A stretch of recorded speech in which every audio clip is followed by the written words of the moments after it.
Happy Monday morning, everyone. Welcome back from spring break. This is Mr. McKnight with another fabulous YouTube video that is just blowing up on the internet now.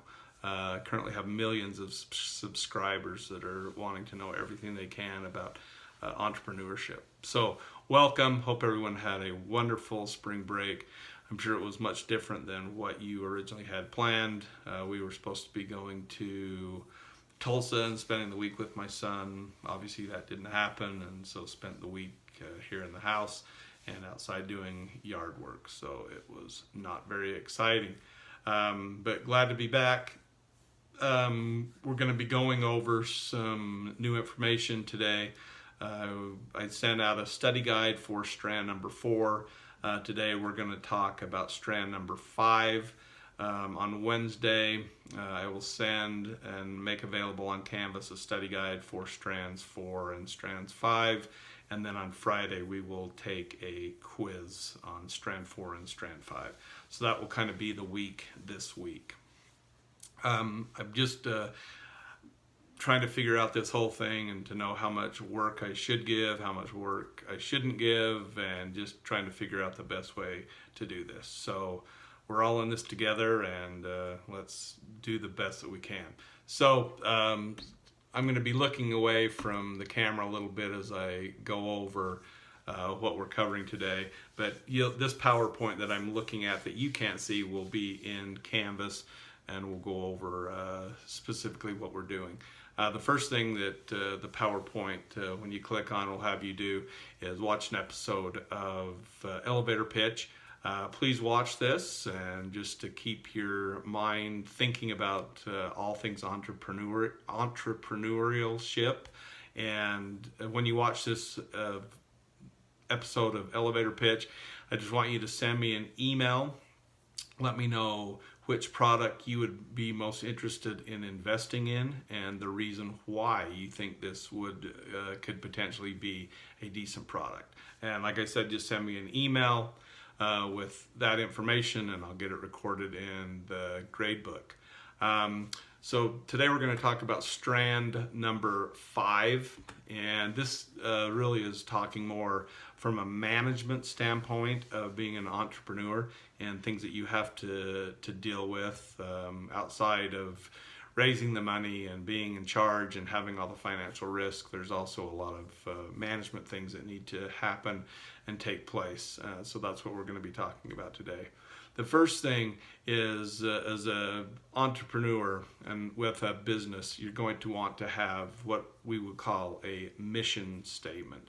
This is just a short statement that is letting people know what your company is all about. And all companies have mission statements.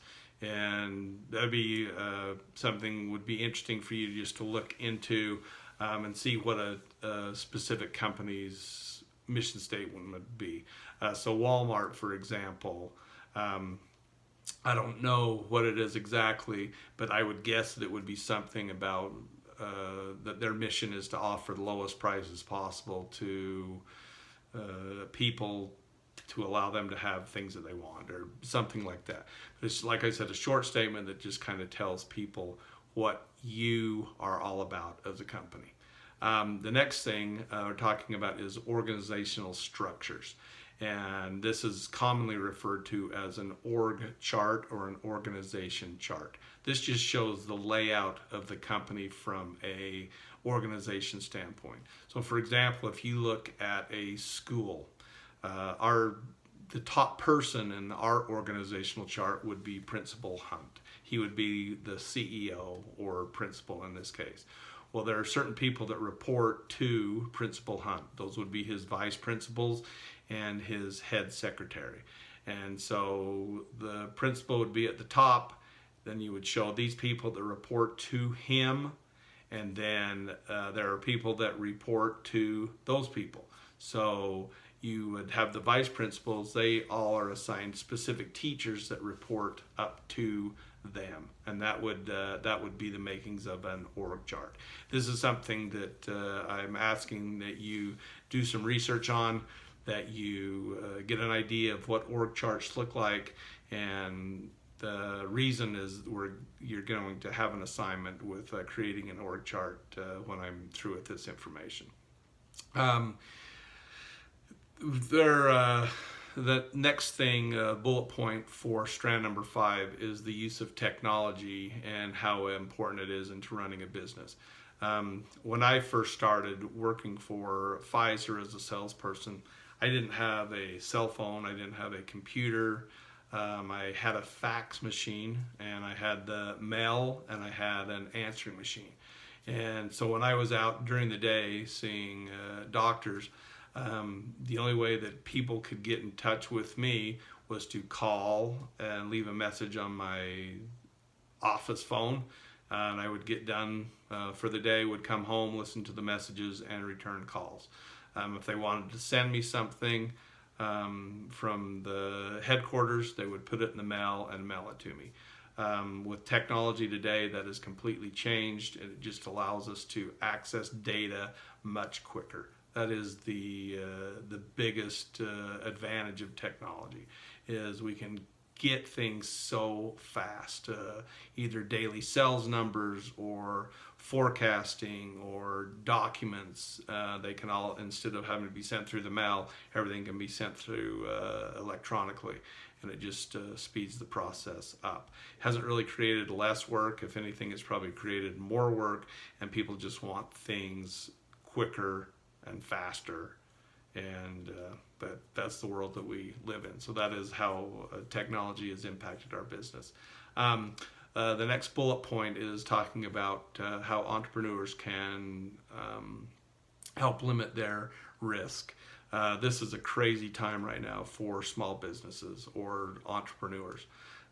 With the stay-at-home policies that we have in place right now, there are a lot of businesses that are being hurt financially. People are not in their stores spending money, therefore they do not have cash flow. Without cash flow, they're not able to pay employees, so employees are let go. They're not able to pay expenses. They're not able to pay their leases on their buildings, and you're going to start seeing businesses close, and we've already seen some businesses close. One of the ways that you can try to help limit this, and the situation that we're in now, no one would ever have been able to see that this was coming, but one of the ways is when you're building your business, your small business, is make sure that you're not trying to grow too fast.